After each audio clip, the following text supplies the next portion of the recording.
নমস্কার। গল্পের আসরিত মধুবন্তী চ্যানেলে সবাইকে জানাই স্বাগত। আশা করি আপনারা ভালো আছেন। আজ থাকছে বুদ্ধদেব বসু রচিত একটি গল্প, পথের রাত্রি। গল্পের মুখ্য চরিত্রে রয়েছে বক্তা, তার বন্ধু সন্তোষ ও অশোক এবং রহস্যময় লম্বা কালো একটি লোক। শুরু হচ্ছে আজকের গল্প, পথের রাত্রি। সঙ্গে থাকুন।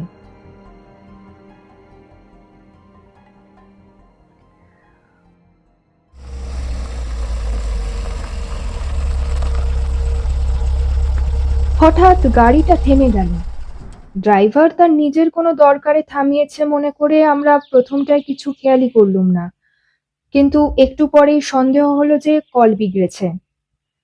সন্তোষ গলা খাকারি দিয়ে হাঁক দিলে, ড্রাইভার কি হলো? আগে দেখছি, বলে সবুজ মাফলার জড়ানো ড্রাইভার দরজা খুলে নেমে পড়ল। গাড়ির বনেট খুলে এটা দেখলো ওটা দেখলো, নিজের গদির তলা থেকে দু একটা যন্ত্রপাতি বার করে ঠুকঠাক শব্দ করলে আবার বনেট চাপা দিয়ে স্টিয়ারিং হুইল ধরলো। গাড়িটা যেন দায়ে পড়ে অস্ফুট গোঁ গোঁ আওয়াজ করে উঠল, কিন্তু চলল না। ড্রাইভার বললে, আগে মনে হচ্ছে যেন এক্সেল ভেঙে গেছে। তোমার মুন্ডু ভেঙেছে? সন্তোষ তম্বি করে উঠল। যেমন করে পারো এক্ষুনি সারিয়ে নাও। ড্রাইভার আবার নামলো। চিত হয়ে গাড়ির তলায় ঢুকে চুপ করে শুয়েই রইল না কি করলো ঈশ্বরই জানেন, কিন্তু গাড়ি তো আর নড়েই না। এভাবে প্রায় আধ ঘন্টা কেটে গেছে। ঘড়িতে 4টে, ভরা শীতের বেলা। সন্ধে হতে আর কতক্ষণ। 3 বন্ধু মিলে সকালবেলা রাঁচি থেকে বেরিয়েছি, আর এত কাছে এসে হাজারিবাগ না দেখে কি ফেরা যায়? তা হাজারিবাগ তো দেখলুম সকালবেলা খবরের কাগজ পড়ার মতো, কোনো রকমে চোখ বুলোনো। বেলা না পড়তেই আবার ফিরতি পথে দৌড়, আর মাঝামাঝি রাস্তা এসেই এই কাণ্ড। বলে রাখা ভালো, আমরা বুদ্ধি করে সঙ্গে কোনো খাবার আনিনি।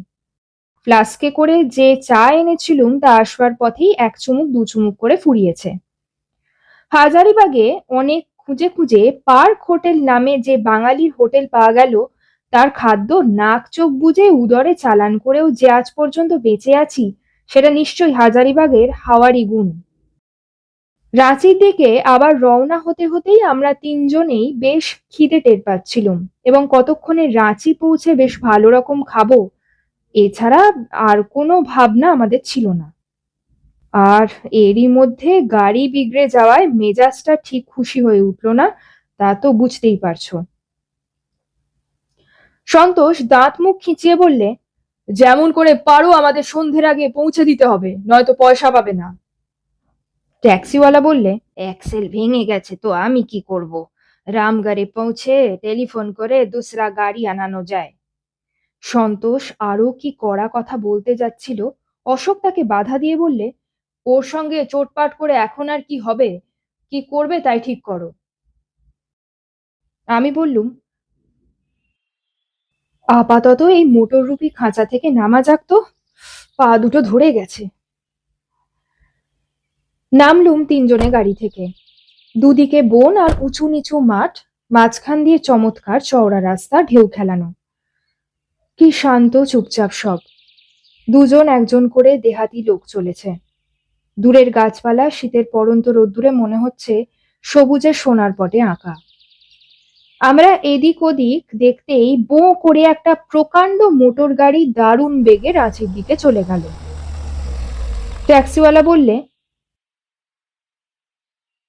একটু দাঁড়িয়ে থাকলেই বাস আসবে। সন্তোষ হুমকি দিয়ে উঠল, বাসেই যদি যাব তো তোমাকে এনেছিলুম কেন, ট্যাক্সি ঠিক করে দাও একটা।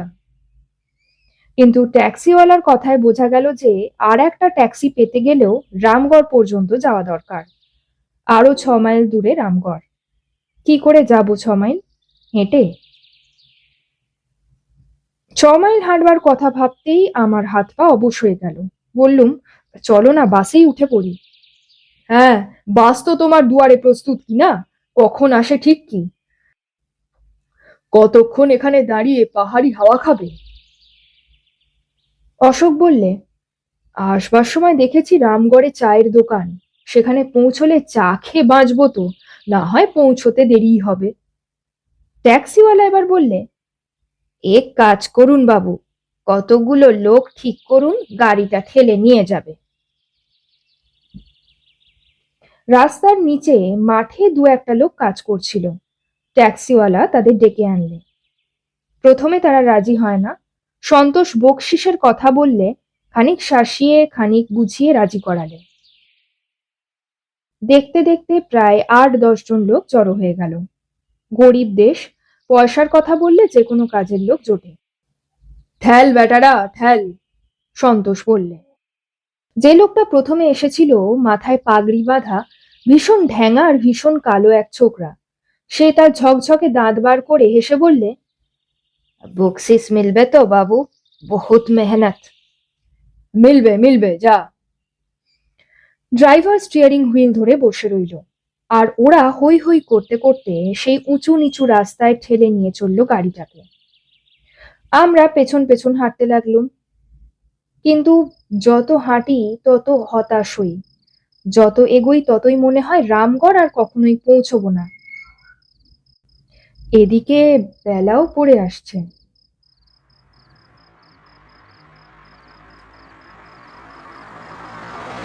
ইতিমধ্যে একটি রাঁচির বাস আমাদের পাশ কাটিয়ে চলে গেছে। সন্তোষের কথা না শুনে যদি তখনই বাসে যাওয়া ঠিক করতুম। ওর গোয়ার্তুমির জন্যই এত দুর্ভোগ। থেকে থেকেই দু একখানা মোটর রাঁচির দিকে যাচ্ছে, আর আমরা ফ্যাল ফ্যাল করে তাকিয়ে দেখছি। শেষটায় একটা ট্যাক্সি আমাদের অবস্থা বুঝতে পেরে আমাদের সামনে এসে থামলো। ট্যাক্সিটায় লোক ছিল, যাচ্ছিল হাজারিবাগের দিকেই, কিন্তু হাজারিবাগ পর্যন্ত যাবে না। কাছাকাছি একটা জায়গায় সওয়ার নামিয়ে দিয়ে এক্ষুনি আবার ফিরে আসবে। উফ, বাঁচলুম। ততক্ষণে আমরা ২ মাইল রাস্তা অন্তত এসেছি। রামগড় তখনও ঢের দূর। হেঁটে যেতে হলে শীতের গুটগুটি রাত্রে কি যে হতো কে জানে। গাড়ি ঠেলবার আর দরকার নেই, লোকগুলো খালাস পেয়ে পথের ওপরেই বসে জিরুতে লাগলো। ১৫ মিনিটের মধ্যে ট্যাক্সিটা ফিরে এলো। লাফিয়ে উঠে বসলুম আমরা। অচল গাড়িটাকে দড়ি দিয়ে বেঁধে নেওয়া হলো। রামগড়ে সে পড়ে থাকবে। যে লোকগুলো গাড়ি ঠেলছিল তারা উঠে গাড়িটাকে ঘিরে দাঁড়ালো, কিন্তু গাড়ি তার আগেই স্টার্ট দিয়ে ফেলেছে। ওরা সঙ্গে সঙ্গে ছুটতে ছুটতে বললে, বাবু, বকশিস, আমাদের বকশিস। আমি বলে উঠলুম, হ্যাঁ হ্যাঁ, একটু থাম। কিন্তু সন্তোষ পকেট থেকে ২ আনি বার করে ওদের দিকে ছুঁড়ে দিয়ে বললে, এই নে যা। এ কি করলে? সন্তোষ আমার হাত চেপে ধরে বললে, ঠিক হয়েছে। সেই পাগড়ি বাঁধা ঢ্যাঙা লোকটা হঠাৎ এগিয়ে এসে মুখ বাড়িয়ে বললে, বাবু, বহুত মেহনত। সন্তোষ বললে, ভাগো। সঙ্গে সঙ্গে গাড়ি ছুটল পুরো দমে। কোথায় পড়ে রইল ওরা। আমি পেছনে তাকিয়ে দেখলুম ওরা রাস্তার মধ্যে দাঁড়িয়ে হতাশ ভাবে আমাদের চলে যাওয়ার দিকে তাকিয়ে আছে। আমার মনটা খারাপ হয়ে গেল। বললুম, এটা কি করলে সন্তোষ? মোটে ২ আনা দিলে, জন পিছু একটা পয়সাও তো পড়লো না। আবার কি, সমস্ত দিন খেটে ওরা ৪টে পয়সা হয়তো পায়, একটা আস্ত পয়সা কম হলো। এই চড়াই উতরাই ভেঙে ২ মাইল রাস্তায় একটা গাড়ি ঠেলা, পরে আরো ২ পয়সা দিলেই হতো, যাকগে। কিন্তু আমার মাথা থেকে ভাবনাটা গেল না। কাজ হাসিল করে নিয়ে এই নিরীহ লোকগুলোকে যেন স্রেফ ফাঁকি দিলুম। বড় ছোট লাগলো নিজেদের। অবশেষে রামগড় এসে পৌঁছানো গেল। তখন সন্ধে হয়েছে। এক ওদেশী খ্রিস্টান তার বাড়ির সামনের ঘরেই চায়ের দোকান করেছে। আহার্য বিশেষ কিছু নেই, কিন্তু চাটা ভালো। শুকনো পাউরুটি সহযোগে সেই চা কি যে ভালো লাগলো তা বলবার নয়। চা খেতে খেতে আমি আবার বললুম, আচ্ছা সন্তোষ, তোমার হাতে ২ আনা উঠলো কি করে? অশোক আমার কথায় সায় দিল, হ্যাঁ সত্যি। আমি তো ভেবেছিলুম অন্তত ২টো টাকা দেবে।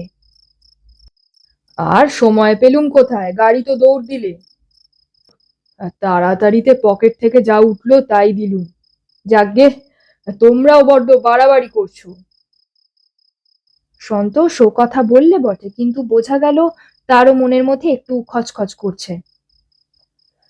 চা খাওয়া শেষ করে আমরা আবার গাড়িতে উঠলুম। অচল গাড়িটা আর গাড়ির চালক রইল রামগড়ে।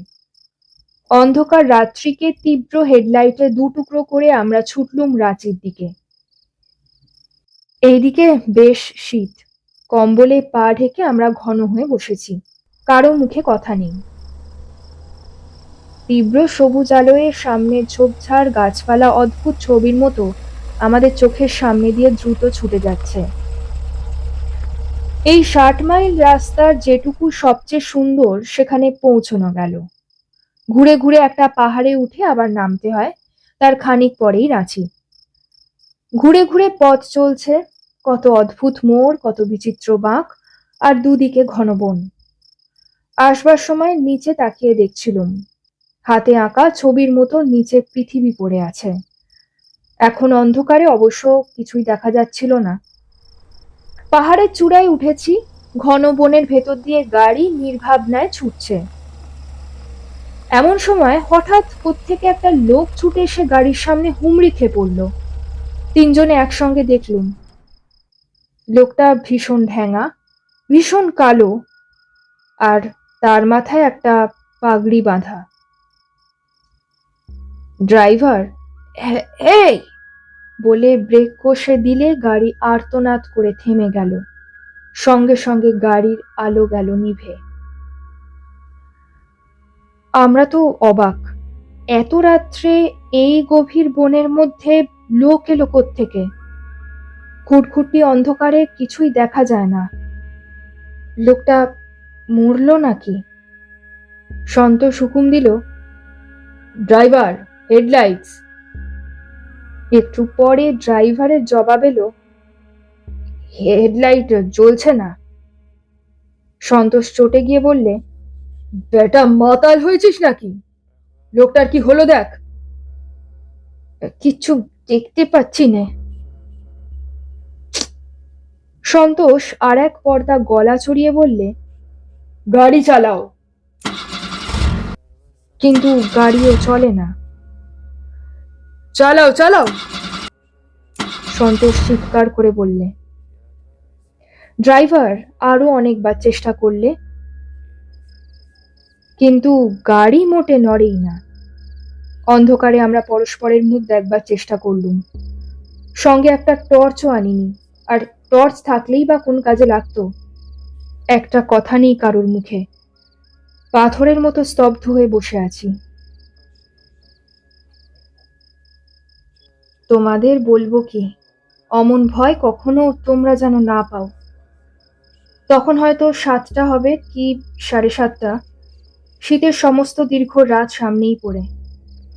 শীতের সেই দীর্ঘ অন্ধকার রাত ঠিক ওইভাবে ওই গাড়িতে বসে আমরা কিভাবে কাটিয়ে দিলুম, কি করে কাটিয়েছিলুম এখন ভালো করে মনে করতে পারি নে।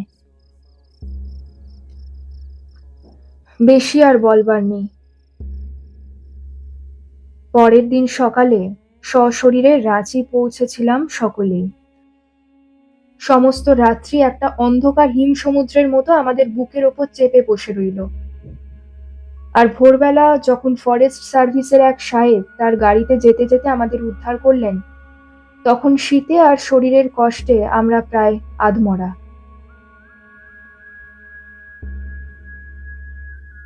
ব্যাপারটা হয়তো কিছুই নয়। হয়তো গাড়িটা এমনিই খারাপ হয়ে গেছিল, হয়তো ভুল দেখেছিলাম। কিন্তু আমরা তিনজনেই কি একসঙ্গে ভুল দেখলুম? আর একই রকমের ভুল দেখলুম তিনজনেই। ভীষণ ঢ্যাঙা একটা লোক, ভীষণ কালো, মাথায় পাগড়ি বাঁধা।